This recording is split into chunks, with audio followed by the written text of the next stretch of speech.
Magandang araw o gabi sa inyo, Sir Bob. Tawagin mo na lang akong Emilio, taga Cubao. Kung okay lang po sa inyo ay paki-shoutout na rin yung mga tricycle drivers sa may Cubao. Yung iba sa kanila ay nakikinig rin sa inyo. Salamat po in advance. Nainganyo akong mag-share ng nakakakilabot na karanasan ko dahil na rin sa udyok ng kapatid ko. Nangyari ito taong 2007. Isa akong tricycle driver noon na nakaparada sa pilahan ng mga tricycle sa isa sa mga mall sa Cubao. Nagkaroon ako ng pasahero noon na isang estudyanteng babae. Siguro ay gumala at tumambay ito sa mall dahil nakasuot pa ito ng uniform. Hindi ko nababanggitin yung pangalan ng mall at kung saan ito nag-aaral. Sa 11th Avenue Street ito nagpahatid at bumaba sa isang 3-floor na bahay bago ko ihatid sa 12th Avenue Street ang huling pasahero ko. Tuwing 5 PM ito sumasakay sa minamaneho kong tricycle. Para naging suki ko na nga kung matatawag sa ilang beses nitong pabalik-balik ng sakay sa akin. Pero isang makulimlim na hapon nun, balak ko na sanang umuwi dahil nagsimula na naman ang baha sa isang barangay na malapit lang sa Cubao. Bigla akong nakaramdam ng kaba dahil baka abutan ng baha. Akmang papaalis na ako sa pila nang mamataan ang isang estudyante na mahinahong naglalakad papunta sa kinaroroonan ko. Nagdalawang isip pa ako noon na umalis dahil lumalakas na rin ang ulan. Ang sabi ko pa sa sarili, di naman siguro ako aabutan ng baha at makakauwi din agad ako basta maihatid ko lang yung batang to. Kaya pinasakay ko na siya at hinatid sa kanila. Lumipas ang maraming araw at hindi ko na nakikita yung estudyanteng yon. Sa isip ko pa nga baka napabisi o sumasakay na sa ibang tricycle driver. Binaliwala ko na lang kasi hindi ko naman talaga ruta yung daan papuntang 11th Avenue. Isa lang ito sa pinagbabawal na teknik ng ibang drivers na gustong kumita. Todo iwas na lang talaga ako sa mga nagbabantay sa daan para iwas huli. Siguro mga 3 linggo ang nakalipas. Umulan na naman noon at ang lakas ng hangin. Panibagong bagyo na naman ang parating. Nang muling sumakay sa tricycle ko yung estudyanteng babaeng yon. Nung time na yon, kinilabutan ako pero hindi ko alam kung bakit. Bigla rin akong kinabahan. Hindi ko talaga maintindihan yung nararamdaman ko noon. Nagdalawang isip pa nga ako kung ihahatid ko ba yung suki ko na yon o ipalipat ko na lang sa ibang tricycle driver. Pero sa ngalan ng bayad, naging alipin ako ng salapi. Pinilit ko na lang talaga yung sarili ko kahit na gusto ko nang iwasan yung rutang yon. Ang pasahero ko pa lang yon ay masyadong tahimik. Nagsasalita lang siya tuwing sasabihin nito ang lugar kung saan siya magpapahatid o kung nakarating na sa paroroonan kung saan yung bahay nila. Pero dahil ilang beses ko na itong naihatid dati, kaya hindi na niya kailangan pa magsalita. Tahimik lang talaga ito sa buong biyahe. May napansin din ako ng mga panahon na yon na sa tuwing dumadaan ako ng 11th Avenue ay hindi ko maiwasang makaramdam ng takot at kilabutan. Yung para bang automatic na nagre-react yung katawan ko kapag naririnig ko yung kalye na yon. Hindi ko rin maintindihan yung sarili ko nung time na yon, lalo nang tumigil ito sa tapat ng bahay nila. Sa totoo lang, hindi naman nakakatakot yung itsura ng bahay. Pero may kakaibang kilabot ang dulot nito sa akin. Siguro lumipas ang ilang buwan. Nagkaroon ako ng pasahero na sa 11th Avenue din magpapahatid. Nakakwentuhan ko ito. May nabanggit itong pangyayari na bumagabag talaga sa akin ng ilang araw. Ayon rito, may isang estudyante raw ang nagbigti sa 11th Avenue na yon. Nakita itong nakalambitin sa garahe ng kanilang bahay. May terrace yung ibabaw na bahagi ng garaheng yon.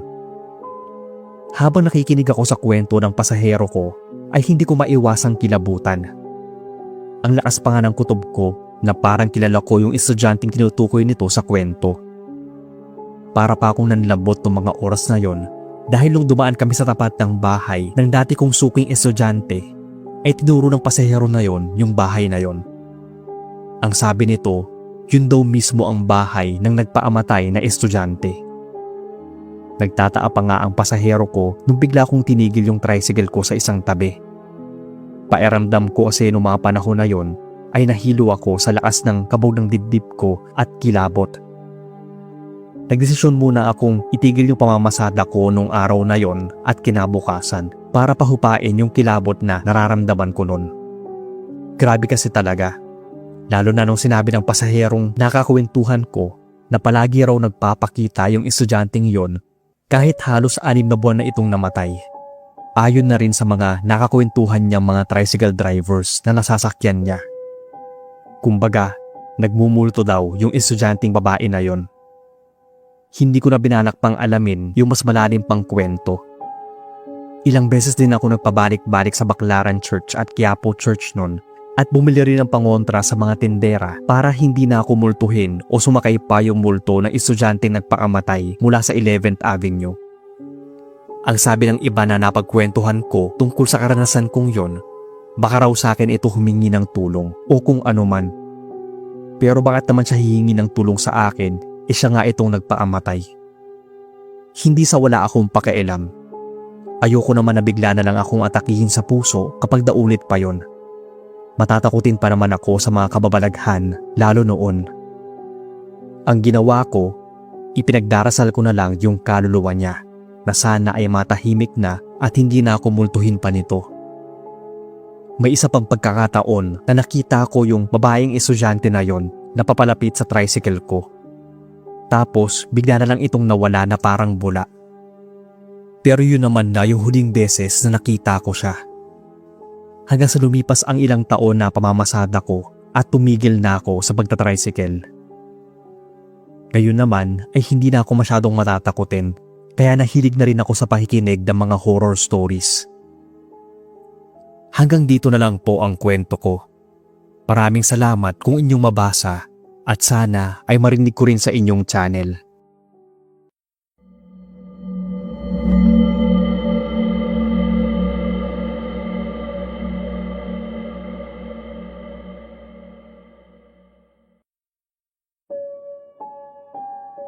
Magandang araw sa inyo, Sir Bob. Ako si Renato, hindi ko tunay na pangalan. Galing po ako sa probinsya ng Bukidnon at naapangasawa ng taga Mindoro. Sa atunayan, hindi po lumaki yung asawa ko sa lugar nila.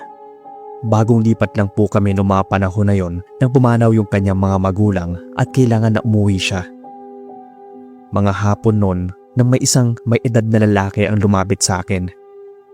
Base sa itsura niya ay nasa late 50s na ito pero matikas pa rin ang tindig. Tawagin na lang natin siyang Abner. Tinanong niya ako kung may trabaho na ba akong nahanap. Kako, kung wala pa, baka pwede pa raw akong mamasada. May extra daw kasi siyang tricycle at sayang naman kung hindi magagamit. Arkilahin ko na lang daw.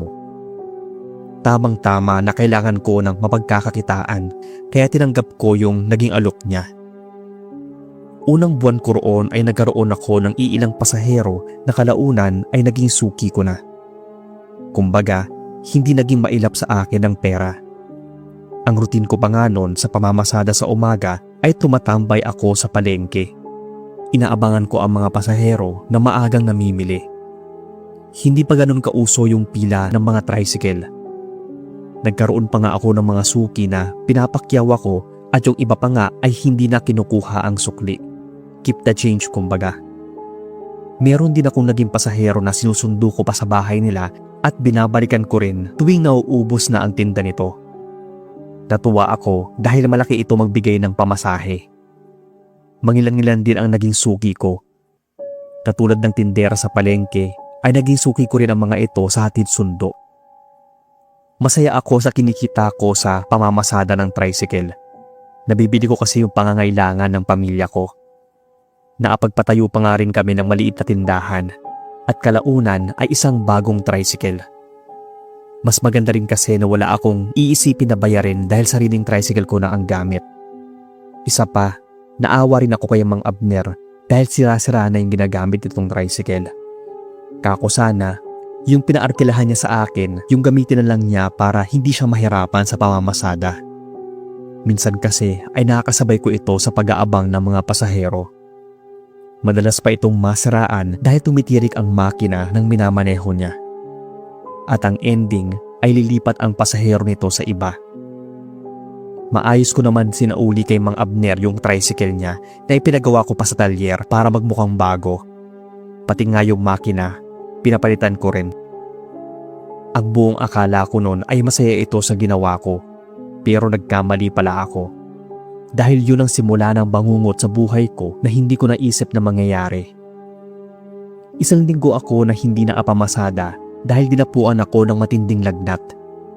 May napansin din akong kakaibang butlig na tumutubo sa katawan ko. Inisip nga ng asawa ko na baka dinapuan na ako ng chickenpox. Panireklamo rin kasi ako na Makati yun. Ang ipinagtataka ko pa na tuwing gabi, madalas ako nakakaramdam na parang may gumagalaw sa loob ng mga tumutubong butlig. Ramdam ko rin na kinakain nito ng paunti-unti yung laman ko. Hindi ko alam kung nasa isip ko lang ba yun o totoo, pero yun yung pairamdam ko nun. Nagpa-check up kami at niresetahan ako ng para sa chickenpox. Ito rin kasi yung findings ng doktor. Pero ilang araw na akong umiinom ng gamot at nagpapahinga pero walang epekto. Pairamdam ko pa nga ay mas lalong lumalaki yung mga butlig sa katawan ko na makikita na ang nananalaman sa loob. Hindi rin humuhupa yung lagnat ko kahit ilang araw na. Nanlalalim na rin ang mga mata ko dahil sa palaging kulang sa tulog. Umuulan nung gabing yon. Hindi ko maipaliwanag ang pangangati ng buong katawan. Wala rin akong tigil sa pagkamot, pero hindi pa rin guminhawa yung pairamdam ko. Basta mahirap ipaliwanag. Naiinitan ako na hindi ko matukoy. Tapos kapag kinamot ko yung makati na parte, ay mas lumalala pa ang kate na nararamdaman ko. Parang ang sarap nung ihagod sa magaspang na sahig. Baka sakaling humupa yung kating nararamdaman. Nung hindi ko na matiis, ay dinampot ko yung dahon na tinapal sa akin ng asawa ko at buong lakas kong kiniskis yun sa parte kung saan ako nangangati. Doon na ako napaiyak nang wala sa oras ng aksidente kong makamot ang isa sa mga butlig. Sobrang sakit at hapdi nun na parang nitong kinain ang laman ko. Muntikan pa akong masuka nang makita na parang may gumagalaw na nasa loob nito. Yung parang maliit na uod. Pasintabi po sa mga nakikinig kapag may eri itong kwento ko. Napaduwal na ako nun nang makita kong lumabas galing sa butlig ng katawan na may kasamang kilabot. Muli ko na namang naramdaman ang pangangati. Hirap din akong pigilan ang pagkamot. Basta, kung maranasan nyo to, ewan ko na lang. Isa-isa na namang nabutas ang mga butlig. Katulad ng nabutas kanina ay may nanari na lumabas dito. Nanlaki yung mga mata ko nang makita ang dalawang langaw na nagmamadali pang lumipad. Doon ako mas nahindakutan. Halos magwala na nga akong tinatawag yung asawa ko. Nagimbal din ito nang makita ang kalagayan ko. Lumabas siya ng bahay at nagtawag ng tulong. Matapos ang ilang minuto ay bumalik siya. Nangihina na ako noon nang binalikan niya ako dahil habang nasa labas ito at humihingi ng tulong ay kusang nabubutas yung mga butlig. Ilan na ngang langaw at uod ang lumabas sa katawan ko. Hindi ko na alam ang gagawin noong mga oras na yon, kung alin sa dalawa ang paiiralin ko. Takot ba o pandidiri? Napakainit sa pakiramdam na Makati. Gustuhin ko man na magpagulong-gulong ay ramdam kong hindi ito tatalab. Ang pinagdarasal ko lang noong mga sandaling yon ay sana matapos na yung paghihirap ko. Isa palang albularyo ang tinawag ng asawa ko. Nang makita ako nito ay agad itong naglabas sa mga kasangkapan panggamot. May ibinuhos itong langis sa katawan ko. Pumikit habang umuusal ng dasal na hindi ko maintindihan. Hindi pa rin mawala-wala yung pangangati na nararamdaman ko. Nangihina na talaga ako noon na nandidiri sa sarili ko dahil sa mga maliit na uod at langaw na nagsisilabasan. Nang magdilat ito ng mga mata ay may kinuha itong bao ng nyog na may laman ng mga dahon at sinindihan. Pinausukan ako nito at nagsimula akong magsisigaw. Pairamdam ko kasi noong mga oras na yon ay parang nalalapnos yung balat ko at laman. Sa panaginip ko, nakikita ko yung sarili ko at nasa tabi ko ang umiiyak kong asawa. Nahintakutan pa nga ako dahil akala ko patay na nga ako. Pinilit kong bumalik sa katawan pero parang may malakas na puwersa na humihila sa akin. Naarating yung sarili ko sa tapat ng tricycle na pagmamay-ari ni Mang Abner. Nakita ko na may taong nakaupo sa loob ng tricycle at may bitbit na kandila. Hindi ko gaanong naaninag ang mukha nito dahil tanging kararampot na liwanag lang ng kandila yung ilaw. Tapos, pumailalim ang isang nakakakilabot na halakhak at ang pakiramdam na para akong sinasaniban. Doon na po ako nagising. Talagang naalala ko yung panaginip kong yon at matinding takot ang naramdaman ko. Bigla kasi akong nakaramdam ng pagkapaso. Nabigla pa nga ako nang hinampas ako ng albularyo gamit yung sanga ng dahon na hawak niya. Paulit-ulit niya itong ginawa habang umuusal ng dasal. Pero hindi pa rin mawala ang init at kate sa katawan ko. Nang muli niya akong pinausukan ay saka ako nawalan ulit ng malay. Hindi ko na matandaan yung sumunod na nangyari. Basta pagkagising ko ay nakabalot na yung katawan ko sa puting tela. May iniwan yung albularyo sa asawa ko noon na isang garapon. Isa pang gamot na pinainom sa akin at ipapahid din sa akin dahil babalik siya kapag hindi pa rin ako gumaling. Salamat naman sa Diyos at matapos ang isang linggo, unti-unti namang naghilom yung mga sugat ko. Ang sabi ng albularyo na ng gamot sa akin ay doble ang balik sa nambarang sa akin kapag natalo niya ito. Inggit at galit daw ang dahilan ng nangbarang sa akin.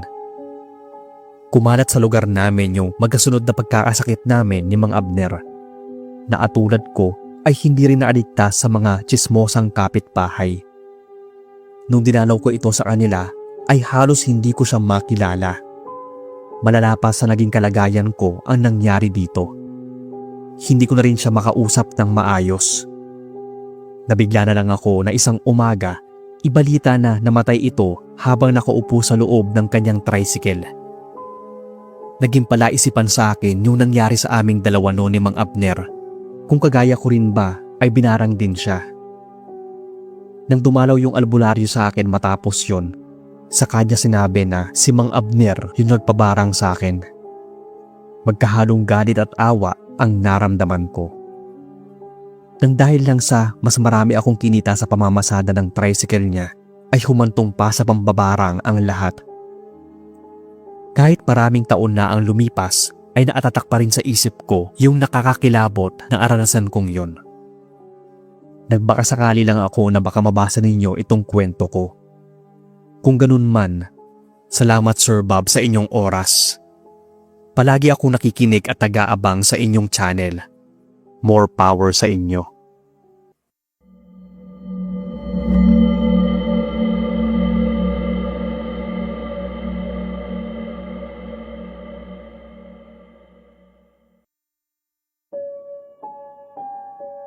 Magandang araw sa inyo, Sir Bob. Tawagin na lang akong Pangkoy mula sa San Fernando, Cebu. Isa akong magsasaka at delivery rider ng maliit naming negosyo. At yung ginagamit kong service ay isang tricycle.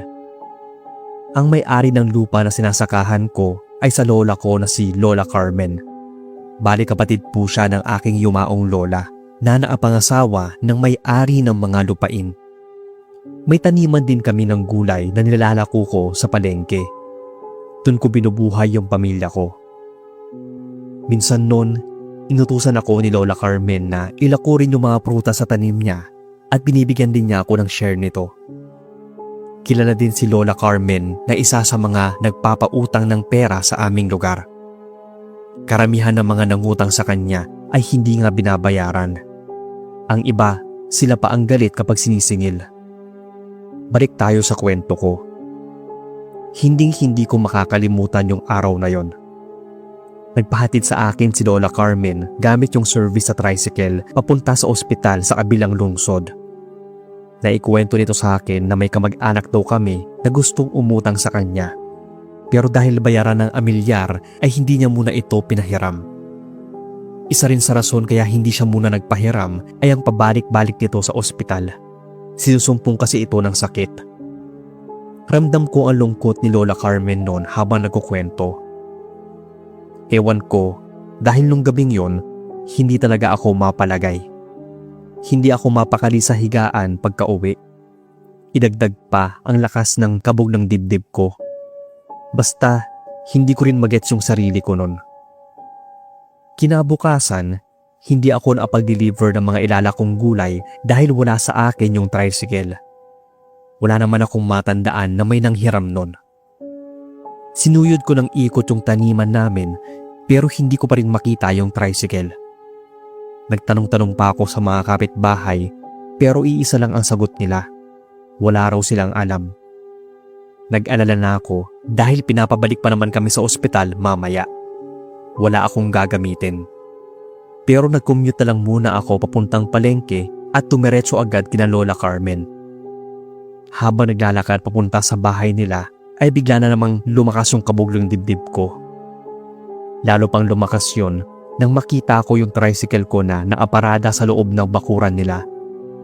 Sa isip ko, sino naman ang nagdala nun dito? Ibang kabayong naramdaman ko nang tuluyan akong makapasok sa bakuran nila. Sa labas pa lang ay tinawag ko na ang pangalan ni Lola Carmen, pero wala itong tugon. Iba na ang kutob ko noong mga oras na yon.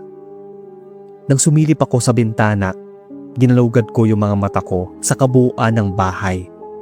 At sa isang sulok, nakita ko si Lola Carmen. Nakahandusay sa tiles ng bahay nila at naliligo sa sarili nitong dugo. Hindi ko alam kung anong nangyari.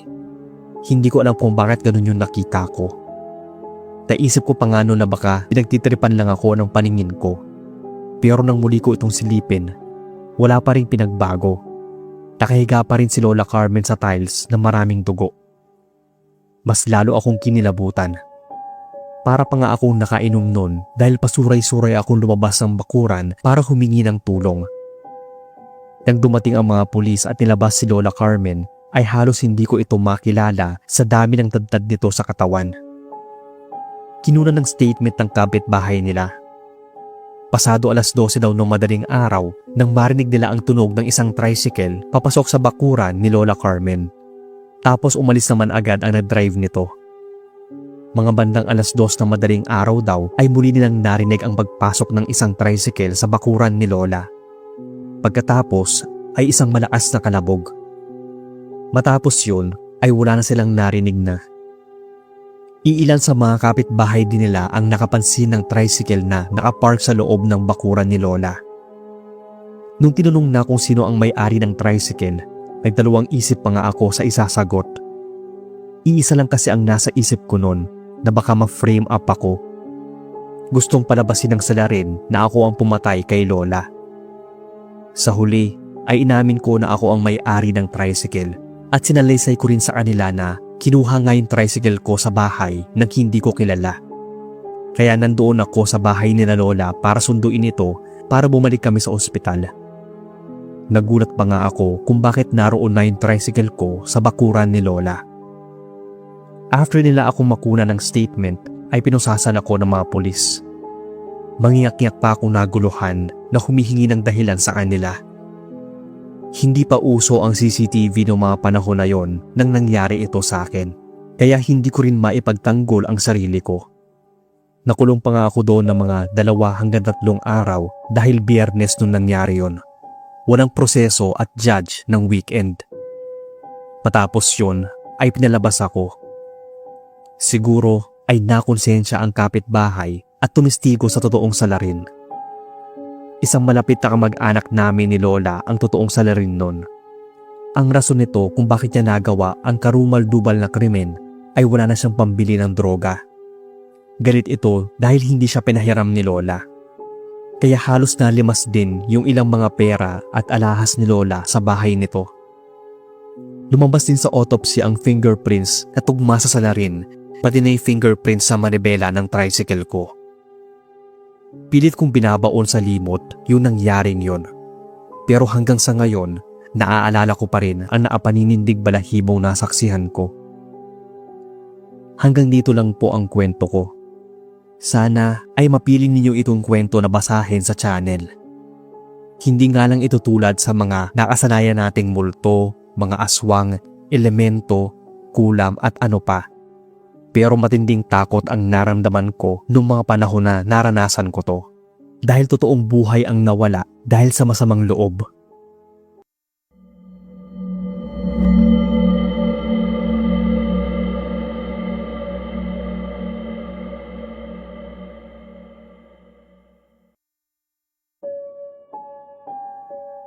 Magandang gabi Sir Bob at sa lahat ng nakikinig sa channel nyo.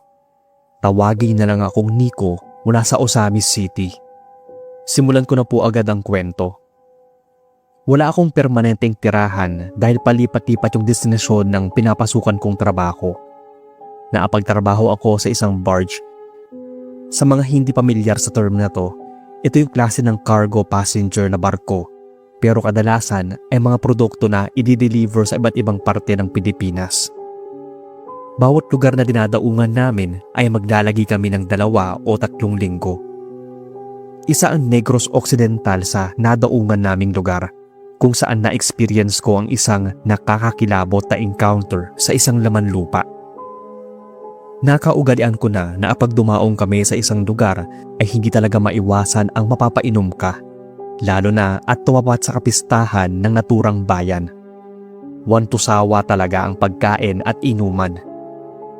Isang gabi, habang pauwi na kami galing sa inuman, tanda ko pa noon na inaakay ako ng kasama ko pauwi. Yung daan pala patungo sa tinuluyan namin ay nakapwesto sa gitna ng taniman ng mga mangga. Bago maarating ay madadaanan ang isang sirang tricycle na hindi ko alam kung bakit hindi nila tila inaalis doon. Pero ayon sa mga taga roon, ang dahilan kung bakit hindi nila ginagalaw yung luma at sirang tricycle na yon ay dahil may bahay daw ng nuno sa punso roon. Tinawanan ko na lang yung kwentuhan ng mga kasama ko. Habang naglalakad kami, ay bigla akong kinabahan na hindi ko maintindihan kung bakit. Nakaramdam din ako ng pagkaihi. Tumigil muna ako sandali at kahit nakakaramdam ng kaba, ay humarap ako sa kinapwestuhan ng sirang tricycle. Hindi ko na rin mapigilan yung ihi ko. Kaagad naman akong sinaway ng kasama ko na baka raw babulabog ko yung naatira sa punso. Bahagya lang akong napatawa. Muli ako nitong sinita at nagtabi-tabi pa nga malapit doon sa may tricycle at pabirong nagwika na makikiihi lang. Medyo bata pa ako noong mga panahon na yon. At hindi ko masyadong iniisip yung mga pamahiin o kinagisnan ng ibang lugar. Kumbaga noon, hindi ko masyadong pinaniniwalaan ang tungkol sa mga elemento at kababalaghan. Kahit ilang beses na akong hinila ng kasama ko, ay hindi ko pa rin tinigil yung pag-ihi ko roon. Pagkatapos ng ginawa ko, ay walang tigil ang pananakot sa akin ng kasama ko na hindi siya naging pabaya para pagsabihan ako. Kinabukasan nun, hindi ako nakabangon dahil sobrang taas ng lagnat ko. Nahihirapan din akong umihi dahil nabaga talaga yung alaga ko. Ang nakakakilabot pa, bigla na lang akong nagkaroon ng pantal sa buong parte ng katawan. Kinabahan na nga yung mga kasama ko dahil sa ilang beses namin bumabiyahe ay yun yung unang beses na nagkaganon ako. Baka raw may nakakahawa na akong sakit. Biglang nagsalita yung kasama ko sa inuman kagabi na baka nagalit daw yung nuno sa punso kaya pinasakitan ako. Gusto ko sanang tawanan ulit yung sinabi niya pero hindi ko magawa. Takot at kirot ang nararamdaman ko nung mga oras na yon. Imbis na babiyahe na kami nung araw na yon ay hindi kami makaalis dahil sa naging kalagayan ko. Nang may dumating na manggagamot, nag-request ito sa mga kasamahan ko na kumuha ng palanggana at lagyan ng katamtamang sukat ng tubig. Tag-usal pa nga ito ng dasal habang iniikot-ikot sa akin yung kandilang hawak niya. Pagkatapos, saka nito sinindihan at tinapat sa palanggana na may lamang tubig. Kitang-kita ng 2 mata ko yung hugis na nabuo. Nagwika ito na isang pamilya ng mga duwende ang nagalit dahil sa kawalang hiyaan at pambabastos na ginawa ko. Kailangan ko raw mag-alay ng mga pagkain at humingi ng tawad sa kanila. Gawin ko raw to bago magtakip silim dahil kung hindi ay mas lalala ang kondisyon ko. Sa totoo lang, sabi ko nga noong mga panahon na yon, hindi ako mapamahiin na tao kaya hindi ako naniwala sa mga elemento. Pero nung araw na yon ay nagbago ang paniniwala ko. Sinunod ko yung utos ng magtatawas. Kahit nahihirapan akong maglakad noon, ay pinilit ko talagang maapunta sa kinaroroonan ng sirang tricycle kung saan naroon daw ang bahay ng nuno sa punso. Nagtayuan ang mga balahibo ko patapos mailagay ang mga alin na pagkain at taimtim na humingi ng tawad sa mga elemento. Muling nagdasal ang magtatawas. Nang makauwi kami, ay may inabot itong gamot na inumin ko raw. Kinabukasan, para akong nabunutan ng tinik nang mawala ng parang bula ang mga pantal ko sa katawan. Para din akong hindi nagkasakit. Kaya simula ng araw na yon ay naging maingat na ako sa mga lugar na pinupuntahan namin, lalo at naglalayag kami sa iba't ibang probinsya dahil mahirap na. Nabawasan yung pagiging pasaway ko at isip bata. Nangyari pala itong kwento mahigit 10 taon na ang nakaraan. At dahil nga naniniwala na ako sa mga kababalaghan, nagustuhan ko rin ang pakikinig ng mga kwentong katatakutan sa inyong channel. Hanggang dito na lang po at maraming salamat sa pagbabasa, Sir Bob. Sana ay magbigay aral ito sa ibang nakikinig. Pagpalain kayo.